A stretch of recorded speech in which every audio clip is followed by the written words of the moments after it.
everyone, it's Froggy, and I'm back again with another episode of C14 Dating. So, we get to start off with this adorable little cutscene, so I'm gonna go ahead and start. I stirred slowly before opening my eyes. When I moved, I felt something warm sandwiched between my fingers, and I absentmindedly squeezed it. I realized that I grasped Hendrik's hand. The memory of last night trickled back. Hendrik slept near the edge of the mattress, with one leg on the floor. His eyes were still closed and his chest rose up and down slowly. Judging from his awkward position, he fell asleep unintentionally. At least it was better than passing out in front of his computer. I shifted, slipping my hand out of his grasp, causing him to stir as well. Morning. He yawned, then abruptly stopped and sat up. It's morning already? I was only resting my eyes. Didn't mean to fall asleep as well. I hope I didn't startle you. No, I didn't mind. I trailed off, sensing there was something between us we needed to discuss. Hendrik broke the tension. I should make some breakfast. You can freshen up while I cobble together something. You sure? Of course. I know what's in the kitchen. Besides, last night was rough for you. I think a nice hot shower is in order. Grateful, I thanked him and grabbed my toiletries and a change of clothes. Refreshed, I entered the lab to see that Hendrik had prepared something. He sat down a bowl mixed with yogurt and strawberries and drizzled with honey. It would look more appealing if it was prepared in a fancy see-through cup, but you'll have to settle for a parfait in a regular bowl. I'm sure it'll taste just as good. Dig in. I eagerly devoured the sweet treat. As I scraped the last bits of yogurt, I glanced up at Hendrik, who was sipping his coffee. I'll do the dishes in return, since you've been spoiling me. I don't mind. I enjoy my time with you. It feels natural having you around. It's easy to forget that you're only here for the summer. What I want to tell you is, I care about you a lot, Melissa. More than a friend. My cheeks heated up, and I needed a moment to voice my thoughts. Since when? Gradually, Rosemary pointed out that I mentioned you a lot in our recent conversations, but I thought it was because of our field interests. Then when I was searching for restaurants and saw pictures of the one we went to, I noticed it was rather romantic looking and that I wouldn't have minded if it felt like a date. And then I walked in during your realization. I thought my heart would leap out of my chest. You startled me that bad. If it helps, I had my realization after I left. I thought it'd be fun if it was like a date. We exchanged a silly grin, relieved that we shared the same feelings.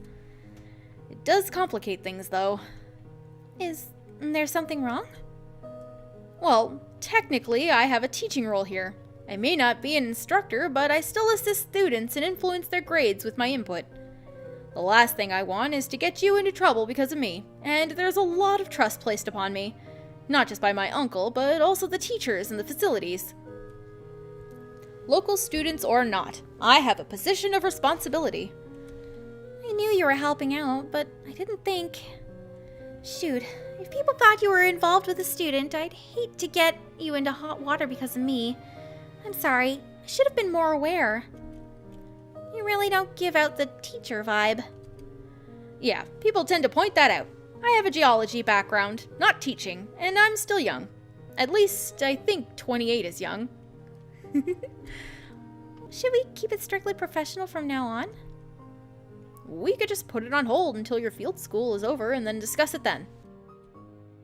You're also younger than me. I don't want to feel like I'm hindering you in any way.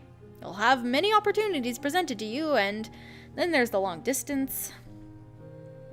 There's only a week left, but it'll give you time to consider whether you'd like to be in a relationship with me. You might change your mind as well. I wouldn't fault you for that. Until then, let's maintain a polite distance. I should go. Rosemary knows that I was supposed to return yesterday. Does she suspect something? I think she knew before even I did. With that, he stood up and affectionately ruffled my hair before grabbing his keys from the table. I'm your professional mentor again. Starting now. I'll see you Monday. Later, and thanks for everything. It's good to see where we stand. When I heard the front door close, I pouted and slurped my lukewarm coffee. Why is it up to me?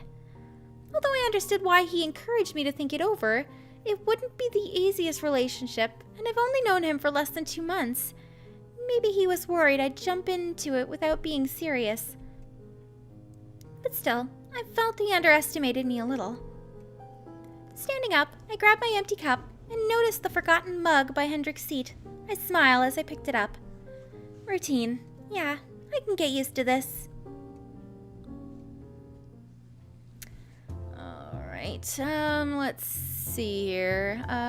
We are in the last week now, so lab, volunteer, lab, inquire, lab, socialize, lab, volunteer again, more lab, rugby for no reason, dance, explore the town. Alright. I barely walked into the laboratory when Rosemary pounced on me and dragged me to the table. Whoa! The results are in. I knew it. I always had a good eye for these things. New good eyes of what? Rosemary hastily let go and motioned for me to look at a box containing bone fragments. Picking up one, she thrust it into my hand. Take a look at this right femur piece. What stands out about it? I held it under the light to scrutinize it. Aside from some odd marks, and one of the ends being jagged, it seemed like a regular bone. It's not cave bear this time. Of course it's cave bear. But that's besides the point. It's a retouched artifact. Honestly, Melissa, you have to stop getting down and dirty with the boys. They barely look at the wonderful technology Neanderthals and hominins leave behind. Widen that perspective a bit. Come over here. Rose will enlighten you. I returned to the femur piece, and Rosemary refitted the bone to 4 other pieces like a puzzle. What's the story behind this? What layer is this from? For by my questioning, Rosemary nodded happily. This is from the Weichselian earlier glacial period. Basically the same layer you're working on, more or less. We had some X-ray spectroscopies done on the bones to confirm that they were retouched by hominin hands. Here, take this. You can tell they reduced the basal edge to make it more ergonomic. Ergonomic? Did I say it right? More efficient. Less weight to carry or deal with. There's no carnivore marks. These pits and notches are cuts by Neanderthals, done to remove meat from the bone. And this crack on the bone? Impact point. So they used these bones to retouch flint? Correct. Neanderthals used bones to help with lithic reduction, which means fine-tuning those edges. Small lithic flakes were found embedded in the bones after a thorough scan. Then, once the Neanderthals were finished, the bones were discarded and picked up by solifluction, debris flown down from a slope. These fragments were found clustered together not far from the entrance of the cave. Hendrik would know more about that, though, if you want the sedimentary context details. Speaking of Hendrik, how are you two doing? We're doing fine. Well, we sort of put the whole thing on hold for now. Him practically being my teaching assistant and all. How much has he told you? He didn't have to say anything. I knew something was up when he didn't return Saturday night. I am staying at his place. Well, the teacher-student thing will be over soon. You two have my support. Thanks. I guess you told him you weren't in the dark about it either. More like he was in the dark about his own feelings. He was sure mentioning you often whenever we've discussed the students here. He wasn't even aware of it himself until I pointed it out. His reaction was more priceless than the time I glued googly eyes to his rock collection. I can only imagine. Ah, Rose, I printed the schematic representations and... He trailed off and glanced between the two of us as we tried to mask our knowing smiles. Oh, Rose's face right here just, What is it? Oh, nothing. I was telling Melissa some interesting stories about you. What? Not the time I nearly got arrested, I hope. Arrested? Rosemary pounded the desk with a fist, failing to hold back her laughter. The rock stratum caught my eye, so I pulled my truck over and went outside to have a closer look. An elderly lady was walking her dog and spotted Hendrik by a ditch, holding a shovel. She mistook him for a hitman and his tattoos and scruffy appearance. Scruffy? She thought he was burying a dead body and called the police. Ugh. It was mortifying to have to explain the situation. Now he has a habit of wearing his hair up in a ponytail in public to avoid another incident. I think it was the whole shovel by the ditch scenario. He slapped the photographs down on the table and leaned over to examine the retouched bone fragments. Hey, look, bones! You know how much I'm interested in those. Rosemary rolled her eyes and he gave him a friendly shove. He grinned and slid the papers over to her. Here, for the article you'll be writing. Perfect. Oh wait, I need to grab something from Helen's reception desk too. After she left, the atmosphere turned awkward. Since the weekend chat, Hendrik and I were avoiding being alone together. I guess she told you about what we discovered? Yeah, it was interesting. Hen, I can't find the list of contacts. It's usually in the top drawer, right? Isn't it in the second? I'll be right there.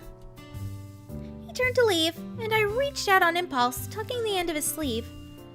Even if it was a little gesture, I hoped it reminded him that I was still thinking of him. He paused and extended an arm and patted me on the head.